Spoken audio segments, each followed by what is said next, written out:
اما بعد فاعوذ باللہ من الشیطان الرجیم بسم اللہ الرحمن الرحیم قال اللہ تعالی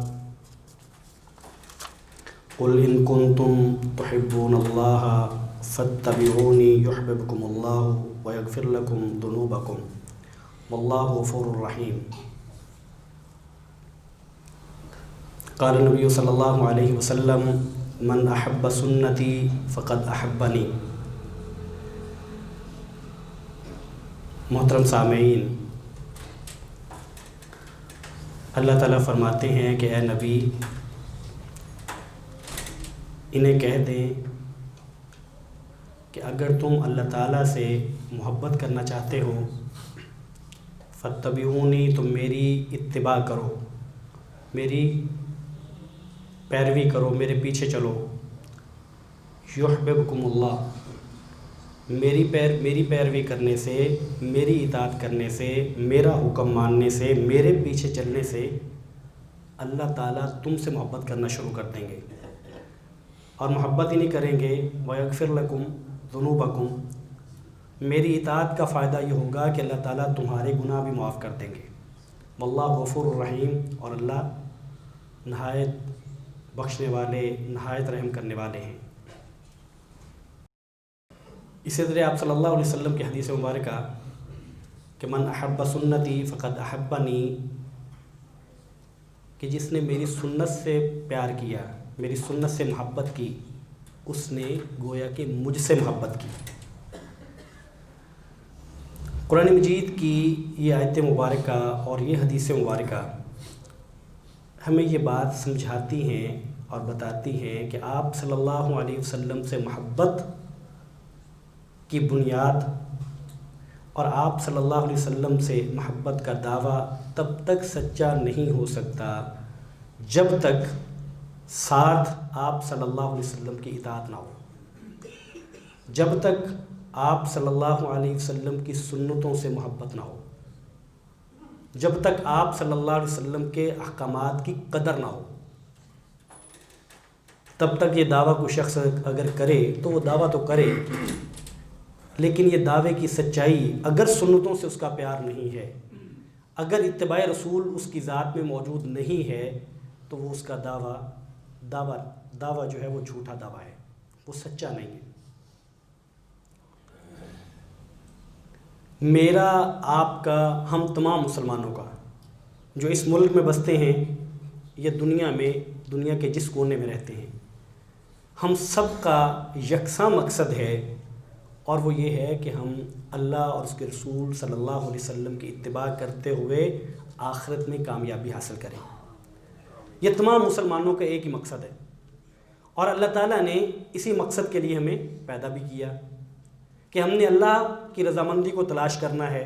جتنی مختصر زندگی ہے اس میں اللہ کی رضامندی کو تلاش کرنا ہے، اور تلاش کر کے یہاں سے چلے جانا ہے،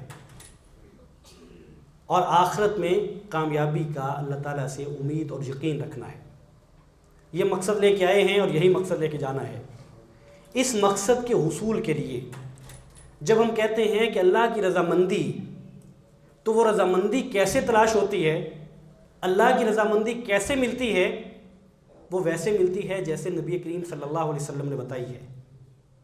آپ صلی اللہ علیہ وسلم نے پورا دین، قرآن مجید کو الگ سے اس کی تبیین کی، اس کی وضاحت کی، ایک ایک آیت مبارکہ کی کہ اللہ تعالیٰ نے یہ جو آیت مبارکہ نازل کی ہے، اس سے اللہ تعالیٰ یہ چاہتے ہیں، اس سے اللہ تعالیٰ کی یہ مراد ہے۔ ایک ایک آیت مبارکہ کی تعلیم اپنے صحابہ کرام کو دی، اور صحابہ کرام نے اس تعلیم کو آگے منتقل کیا، اور وہ منتقل ہوتے ہوتے ہم تک پہنچی۔ یہ جو تعلیم ہے قرآن مجید اور اس کی وضاحت، یعنی حدیث مبارکہ، یہ آج ہمارے پاس موجود ہے، اور یہی ایک واحد ذریعہ ہے کہ جس کو سامنے رکھ کے ہم اللہ کی رضامندی کو تلاش کر سکتے ہیں، ہم اللہ کو راضی کر سکتے ہیں، جان سکتے ہیں کہ اللہ تعالیٰ ہم سے چاہتے کیا ہے، جان سکتے ہیں کہ رسول کریم صلی اللہ علیہ وسلم کا ہم سے تقاضا کیا ہے۔ یہ واحد ذریعہ ہے۔ اگر یہ ہمارے پاس، اللہ نہ خاصہ اگر ہمارے پاس موجود نہ ہوتے تو ہمارے پاس کوئی ذریعہ نہیں تھا۔ اور ظاہر ہے کہ چونکہ اللہ تعالیٰ نے جو ہم سے تقاضا کیا ہے، تو تو اس تقاضا کو پورا کرنے کے لیے ضروری تھا کہ وہ فرامین، وہ احکامات، وہ تعلیمات سامنے ہوتی، تو اللہ تعالیٰ نے اس کا بندوبست بھی کیا، اس کا انتظام کیا، اور آج وہ ہمارے سامنے موجود ہے۔ اس قرآن و سنہ کی موجودگی میں اگر کوئی شخص یہ دعویٰ کرے کہ ٹھیک ہے قرآن مجید تو موجود ہے، حدیث مبارکہ بھی موجود ہے، لیکن یہ فلاں جو کام ہے اس میں کیا حرج ہے، یہ جو فلانا کام ہے اس میں کیا حرج ہے، یہ تو اچھا ہی ہے، یہ تو نیکی ہی ہے۔ جب آپ کسی سے کہیں کہ یہ جو کوئی شخص جب فوت ہو جاتا ہے تو بعد میں جب آپ 3 دن بعد ایک الگ سے ایک رسم کرتے ہیں، 7 دن بعد الگ سے کرتے ہیں، 40 دن بعد الگ سے کرتے ہیں، تو اس کا وجود کہاں ہے؟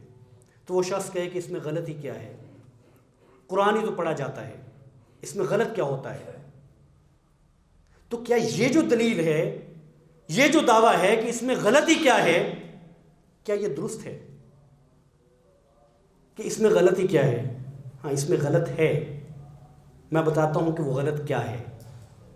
آپ صلی اللہ علیہ وسلم کی سنت سے، آپ صلی اللہ علیہ وسلم کے طریقے سے ہٹ کے اگر کوئی شخص زیادہ کرنا چاہے وہ غلط ہے، اس میں حرج ہے، اور اس کی 20 مثالیں آپ صلی اللہ علیہ وسلم کی تعلیمات میں موجود ہیں۔ مثالوں میں سے ایک مثال حضرت براء بن عازب رضی اللہ تعالیٰ عنہ کے ماموں، انہوں نے قربانی کے دن، عید الاضحیٰ کے دن، نماز ادا کرنے سے پہلے اپنی قربانی ذبح کر لی۔ قربانی ذبح کر لی، آپ صلی اللہ علیہ وسلم کو معلوم ہوا تو آپ نے پوچھا کہ کیوں ذبح کی ہے؟ تو کہنے لگا کہ یا رسول اللہ میں نے اس لیے کی کہ میری خواہش تھی کہ میں سب سے پہلے قربانی کر لوں، میں سب سے پہلے قربانی کر لوں۔ کر لی، نماز ابھی نہیں ہوئی تھی۔ تو آپ صلی اللہ علیہ وسلم نے فرمایا کہ جو نماز سے پہلے کی ہوئی قربانی ہے وہ قربانی نہیں ہے، وہ تو بکری کا گوشت ہے، وہ تو ویسے ہی گوشت ہے جیسے آپ عام دنوں میں کر لیتے ہیں اور کھا لیتے ہیں، وہ قربانی نہیں ہے۔ کیوں نہیں ہے؟ سوال یہ ہے کیوں نہیں ہے؟ جب آپ صلی اللہ علیہ وسلم فرماتے ہیں کہ نہیں ہے تو سوال اٹھتا ہے کیوں نہیں ہے؟ جانور وہی ہے، نیت اچھی ہے، ثواب کی نیت ہے، اللہ کی رضامندی کی تلاش ہے، اور جلدی کرنے کی وجہ بھی نیک نیتی ہے، بد نیتی نہیں ہے۔ نیک نیتی ہے کہ میں نیکی میں سبقت لے جاؤں، میں سب سے پہلے کر لوں۔ ساری نیتیں اچھی ہیں، مال بھی خرچ کیا ہوا ہے، لیکن آپ صلی اللہ علیہ وسلم فرماتے ہیں تمہاری قربانی نہیں ہے۔ کیوں؟ انہیں کہنا چاہیے تھا کہ یا رسول اللہ اس میں حرج کیا ہے؟ قربانی ہی تو کر رہا ہوں، جانور ہی تو ذبح کر رہا ہوں، اللہ ہی کے نام پہ تو کر رہا ہوں، عید ہی کے دن کر رہا ہوں، نیک نیتی سے کر رہا ہوں، اس میں حرج کیا ہے؟ اس میں حرج یہ ہے کہ جب رسول کریم صلی اللہ علیہ وسلم نے فرما دیا کہ یہ نماز کے بعد ہوگی تو یہ پہلے نہیں ہو سکتی، یہ بعد میں ہوگی، یہ حرج ہے۔ آپ صلی اللہ علیہ وسلم کا طریقہ، آپ صلی اللہ علیہ وسلم کی سنت، اس کی حکم عدولی، اس کو پہلے کر کے کرنا، یہ غلط ہے، یہ حرج ہے۔ امام مالک رحمۃ اللہ علیہ سے کسی نے سوال کیا کہ حضرت، مدینہ میں موجود تھا وہ صاحب، کہ حضرت میں نے احرام باندھنا ہے، میں کہاں سے باندھوں؟ تو انہوں نے کہا کہ ذوالحلیفہ سے باندھے۔ کہنے لگا کہ وہ تو آگے جا کے آتا ہے، میری خواہش یہ ہے، میں یہ چاہتا ہوں کہ میں مسجد نبوی میں روضہ رسول کے پاس کھڑے ہو کے احرام باندھوں۔